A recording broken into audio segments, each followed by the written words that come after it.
And welcome back everyone to the video series dedicated show on Paramount Plus that is better at untying knots than tying the knot. That's right, we're talking about The Challenge All-Stars Season 4, Episode 4, and this episode was really good. I just feel like this All-Star season gets better and better with each passing episode, and everything about this episode tickled me pink.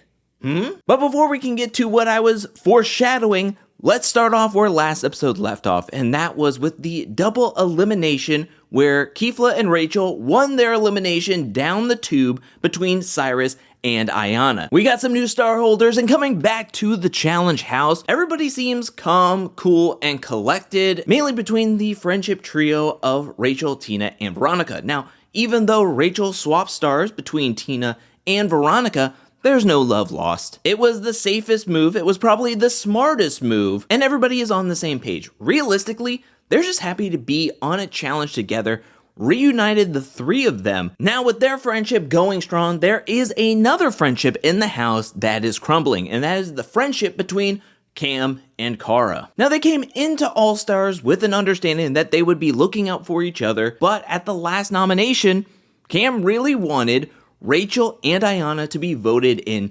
together. Now, Cara voting for Flora instead of Rachel didn't mess up any plans that Cam had. Before the fact that Cara wouldn't do what Cam wanted and that Cara had a deal between her and Rachel, that's something that Cam just can't let slide. So now, the friendship between Cara and Cam is on thin ice. And Cam is willing to make big moves sooner rather than later. But we're gonna put a pin in that because now it's time for everybody to don their challenge gear, head down to meet up with TJ at a runway for this week's daily challenge called Unbraided Reloaded. Now this is the giant truck challenge that was all over the promo and trailer videos. I have to say, this one lived up to the hype. Now the instructions for this daily challenge, it will be done in 4 teams of 5, where everybody on the team will be attached to these giant ropes hanging off the side of the truck. When TJ blows the horn, the 5 team members are gonna have to work together to untangle themselves, unravel themselves, and then complete this giant maze on the side of the truck. The team that can do this the quickest will win. And the 2 slowest teams will be down in the losers group, meaning that there will be 1 team of 5 in the middle group and be the only 5 players who have a say in who the 2 people are going to be voted in. And this is a Women's Day. I have to say that I loved this daily challenge. To me, this daily challenge had everything.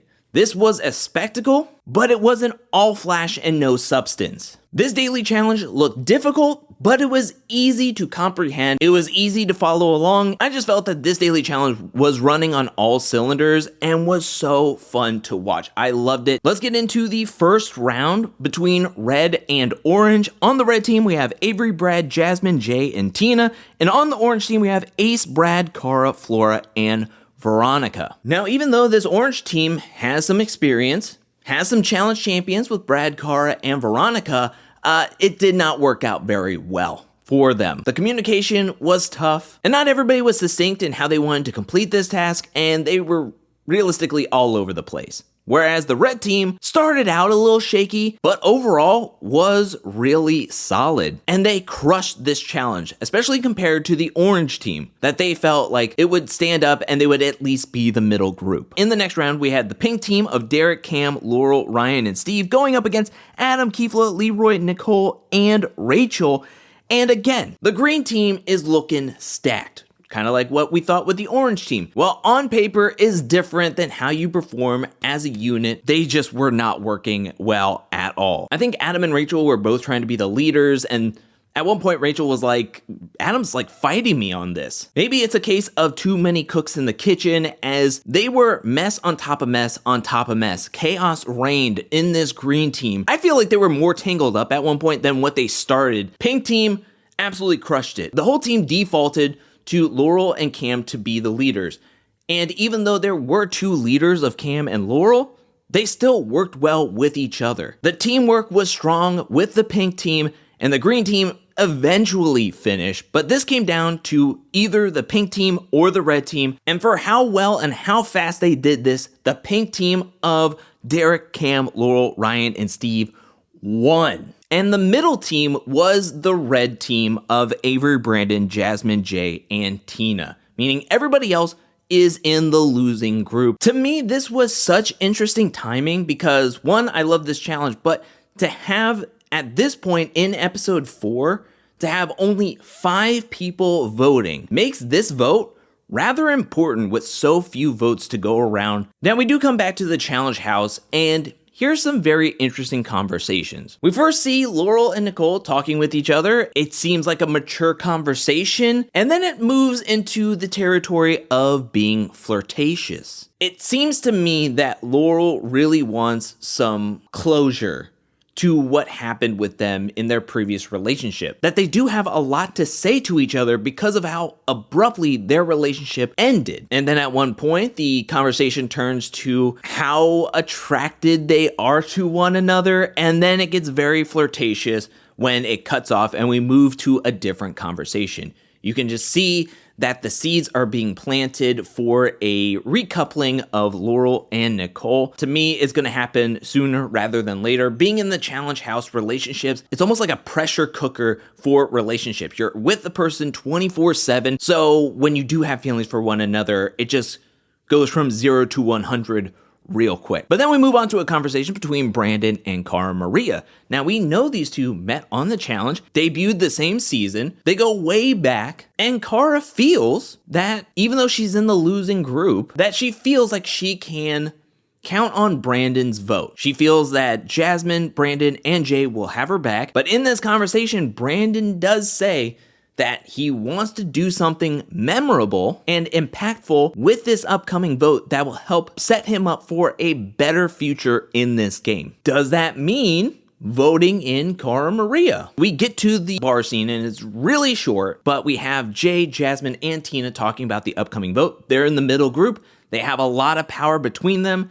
Jasmine gives out her first feelings that she wants to vote in Veronica and Rachel. You're never gonna separate each other from the friendship. You're always gonna be at least 3 or 4th on their list of people that they prioritize in the game because they all have each other between Rachel, Veronica, and Tina. That's their number 1s and 2s. So now you're 3rd, 4th, or 5th on their list of protection and priority. So Jasmine is like, why keep that in the game? Why not go after it? Tina, of course, is frustrated. Now, it seems like that was going to be the way it was going to go until the next morning. Cam says that it's time to make a big move.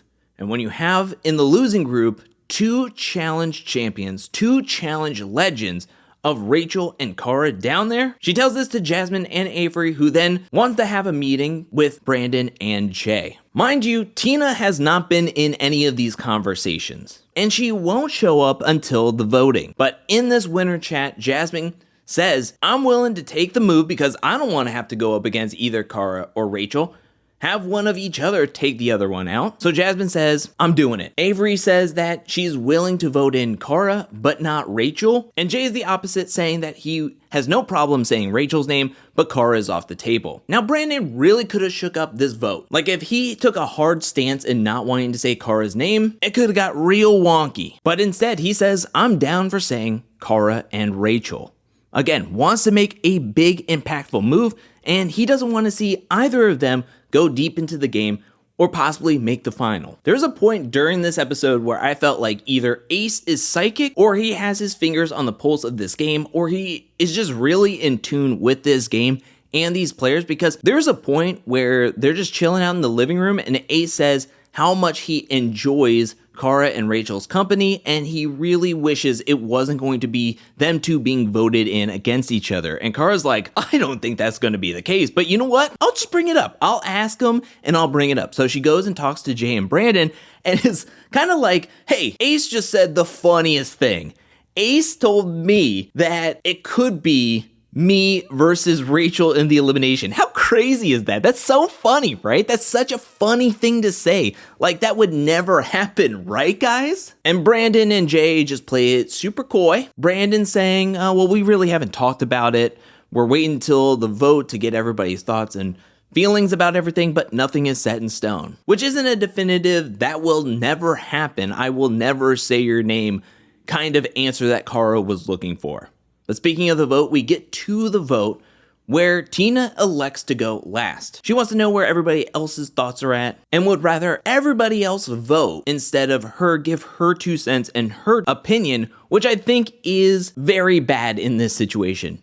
You know, I'm sure everybody already had their minds made up of where they were putting their votes, but if Tina steps up early, maybe she can sway 1 or 2 people's votes to be something else. And throughout this episode, Veronica and Rachel, who know Tina probably the best out of everybody in the house, basically says Tina stinks at the political and strategic part of these games. She really doesn't think a lot of things through, and I think this moment in particular really points that out. Brandon steps up, says Cara and Rachel.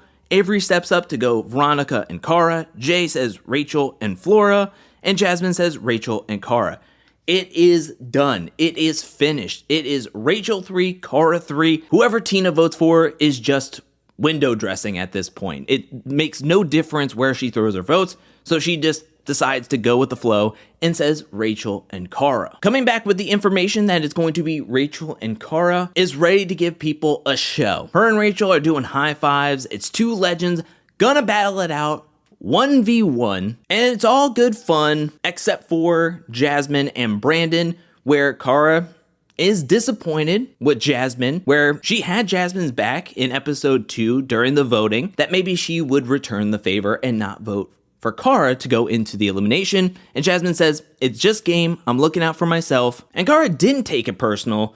That is until Brandon told her that he indeed voted for Cara. And Cara had to get up, walk out of the room. We do hear some people, mainly Cam, Jasmine, saying that Cara is acting entitled. On the other hand, I just feel like Cara really felt that she could trust in Brandon to have her back. I think they've always worked together in these challenge games, and I think she really felt that she could rely on Brandon in this moment, and when hearing that he indeed voted for her, it struck a chord. I mean, the same thing happened when Rachel found out that Tina said Rachel's name. It did not matter if Tina voted for Rachel or anybody else. But on a personal level, that hurt Rachel's feelings. The same with Brandon voting for Cara. It just was disappointing for both of them and shocking to hear that their friends voted for them. But now it's time to pack those feelings away, head down to meet up with TJ for this week's elimination Star Slice, where 1 at a time, they're gonna do turn-based. Cara and Rachel will take a star, throw it at the board,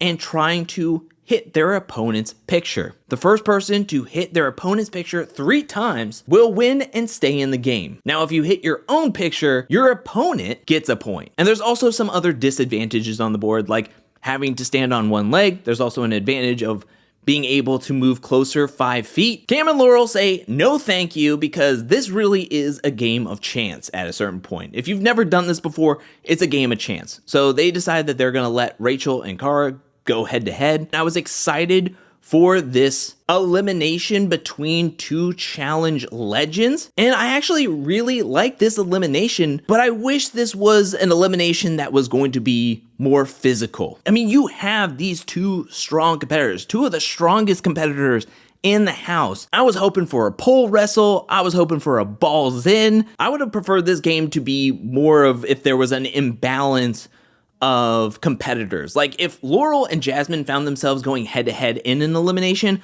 I would wish this would be the elimination, because then it was a little bit more of a balancing act where anybody could have won this game. They were all over the place. They were throwing it over the giant wall. They were throwing it to the side. It wasn't even hitting the wall, or it was hitting to where Cara had to stand on 1 foot. When we got down to it, Cara threw a star and it hit her own picture, giving Rachel a point. Then she was able to hit Rachel's picture, making it 1-1. Then Rachel got a point.